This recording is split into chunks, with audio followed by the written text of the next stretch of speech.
NT Ramarao గారు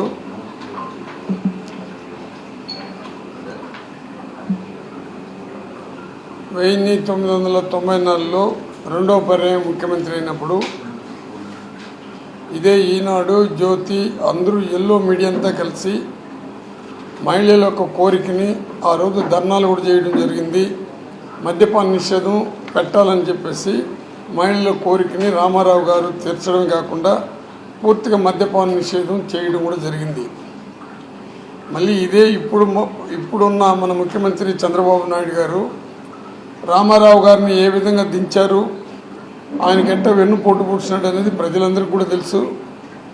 ఇదే చంద్రబాబు నాయుడు గారు ఏం మాట్లాడినారంటే, రామారావు గారు పెట్టినట్టు మద్యపాన నిషేధాన్ని పూర్తిగా మేము కూడా అమలు జరుపుతాము, ఆయన పథకాలంతా కూడా పూర్తిగా మేము అమలు జరుపుతామని చెప్పి మళ్ళీ 1998లో అసెంబ్లీలో ఇదే చంద్రబాబు నాయుడు గారు మద్యపానాన్ని పూర్తిగా నిషేధించిన దానివల్ల అభివృద్ధి కార్యక్రమాలు జరగలేదు కాబట్టి మళ్ళీ మేము మద్యపానాన్ని తీసేస్తామని చెప్పి మాట్లాడి దీన్ని ఎల్లో మీడియా కూడా ప్రజల్లో ఎక్కువగా ప్రచారం చేయడం కూడా జరిగింది.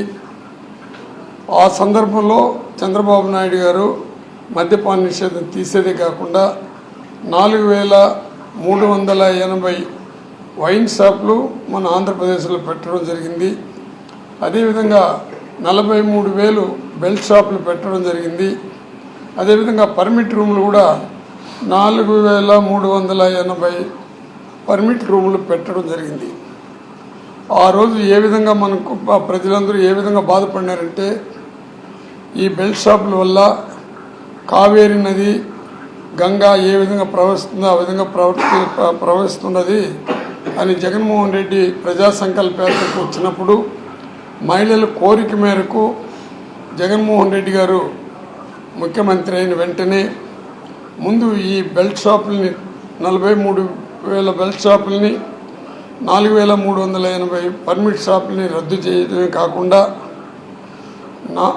మీకు అందరికీ కూడా తెలుసు 4,380 వైన్ షాపుల్ని 33% తగ్గించి 2,934 షాపులు కూడా పెట్టడం జరిగింది. చంద్రబాబు నాయుడు గారు చెప్పినట్టు ఆయన ప్రభుత్వంలో ఏ విధంగా నిర్ణయాలు తీసుకున్నారో, ఏ విధంగా షాపులు నిర్ణయం కానీ ఏ రేట్ల నిర్ణయం కానీ ఎక్కడ కానీ జగన్మోహన్ రెడ్డి కొత్తగా డిస్టిలరీలు ఇచ్చిన పద్ధతి లేదు. నేను ఎక్సైజ్ మినిస్టర్ కూడా అసెంబ్లీలో కూడా చెప్పడం జరిగింది.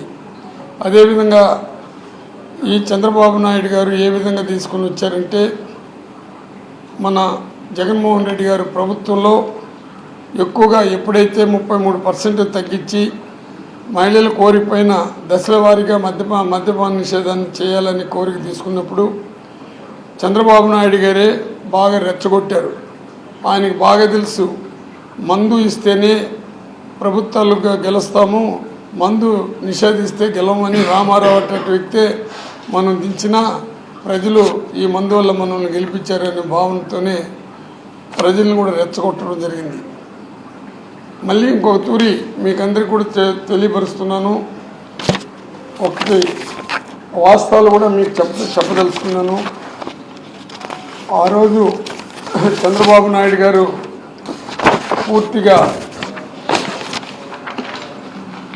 ఈ కొత్త బ్రాండ్లు మామూలుగా ఆయన ప్రచారంలో ఎల్లో మీడియా కూడా ఏ విధంగా ప్రచారం చేసిందంటే, ఈ ప్రెసిడెంట్ మోడల్ డీలక్స్ విస్కీ ప్రభుత్వం కూడా ఎప్పుడే చంద్రబాబు నాయుడు ప్రభుత్వంలోనే 22/11/12లో ఇవ్వటం జరిగింది. ఈ గవర్నర్స్ రిజర్వ్ విస్కీ కూడా 5/11/18లో ఇవ్వడం జరిగింది. బూమ్ బూమ్ బీర్ కూడా 15/5/2019లో ఇవ్వడం జరిగింది. నెపోలియన్ పేరు మీద బ్రాండు 26/10/2018లో ఇవ్వడం జరిగింది. ఈ బ్రిటిష్ ఎంపైర్ బీరు 7/6/17లో ఇవ్వడం జరిగింది. అది కాకుండా మీకు అందరికీ కూడా తెలుసు, ఈ బ్రాండ్స్ కూడా ఏ విధంగా వచ్చిందంటే, ఇక్కడ రాష్ట్రంలో 20 వరకు డిస్టిలరీ ఉంటే కొత్తగా ఒక డిస్టిలరీ కూడా జగన్మోహన్ రెడ్డి ప్రభుత్వంలో పెట్టలేదు. అదేవిధంగా 14-19 మధ్యకాలంలో 7 డిస్టిలరీకి కూడా చంద్రబాబు నాయుడు గారి అనుమతి ఇవ్వడం జరిగింది. ఫస్ట్ అనుమతి కూడా పిఎంకే డిస్టిలరీ కోటపాడు ఈస్ట్ గోదావరిలో 23/10/17 తేదీన అనుమతులు ఇచ్చారు. అది యనమల రామకృష్ణుడి వియ్యంకుడిది కాదా. అదేవిధంగా కృష్ణా డిస్టిలరీ చిత్తూరు ఆదికేశవ నాయుడిది. అదే ఎస్పీవై డిస్టిలరీ నంద్యాల 20 అంటే 2016లో అనుమతులు ఇచ్చారు. అది ఎస్పీవై రెడ్డి టీడీపీ వ్యక్తికి ఇవ్వడం జరిగింది. విశాఖ డిస్టిలరీ 25/2/19లో అనుమతులు ఇచ్చారు. అది అయ్యన్న పాత్రుడికి ఇవ్వటం జరిగింది. ఈరోజు మన తిరుపతి జిల్లా తీసుకున్నా, మన చిత్తూరు జిల్లా తీసుకున్నా కూడా దాదాపు తిరుపతి జిల్లాలో వైన్ షాపులు వచ్చి 250 ఉంది. చిత్తూరు జిల్లాలో 104 షాపులు ఉంది. మరి తిరుపతిలో రూరల్లో వైన్ షాపులు 33 ఉంటే అర్బన్లో మామూలుగా 23 షాపులు ఉంది. ఈ వైన్ షాపులు కూడా ఏ విధంగా తయారైందంటే ఇది బార్లు మాదిరిగా తయారవడం. అప్పుడు మన జగన్మోహన్ రెడ్డి గారి ప్రభుత్వంలో 7% మందు తాగితే ఇప్పుడు దాదాపు 18-20% మందు తాగుతూ ఉన్నారు. మార్నింగ్ 5 గంటలకు మనం బయలుదేరితే పాలు ప్యాకెట్లన్నా కూడా ఇళ్ళకి సప్లై కావట్లేదు. కానీ ఈ మందు సప్లై 5:30 నుంచే స్టార్ట్ అయిపోయింది. ఇవంతా వదిలేసి ఇప్పుడు ఏది తీసుకున్నా జగన్ జగన్ జగన్ అని జగన్మోహన్ రెడ్డి పైన ఈ కేసులు పెట్టే కార్యక్రమాలు తీసుకున్నారు. మీకు అందరికి కూడా చంద్రబాబు నాయుడు కూడా నా విజ్ఞప్తి ఏమంటే, ఒక తూరి చంద్రబాబు గారు ఆత్మ పరిశీలన చేసుకోవాలి. ఎల్లో మీడియా కూడా ఆత్మ పరిశీలన చేసుకోవాల్సిందిగా నేను వారిని కూడా విజ్ఞప్తి చేస్తున్నా. కారణం ఏమంటే, వారు పరిపాలనలో ఏ విధంగా విచ్చలవిడిగా జరిగింది, ఏ విధంగా స్కామ్లు తీసుకొని వచ్చారు. రాష్ట్ర వ్యాప్తంగా తీసుకుంటే పుణ్యక్షేత్రమే కాదు, మన రాష్ట్ర వ్యాప్తంగా తీసుకుంటే కూడా అనేక రకమైన ఈ మందు వల్ల ఈరోజు ప్రజలందరూ కూడా, మహిళలు కూడా ఏ విధంగా బాధపడుతున్నారు, ఏ విధంగా వాళ్ళు ధర్నాలు చేస్తున్నారో కూడా మీకు అందరికీ కూడా తెలిసిందే.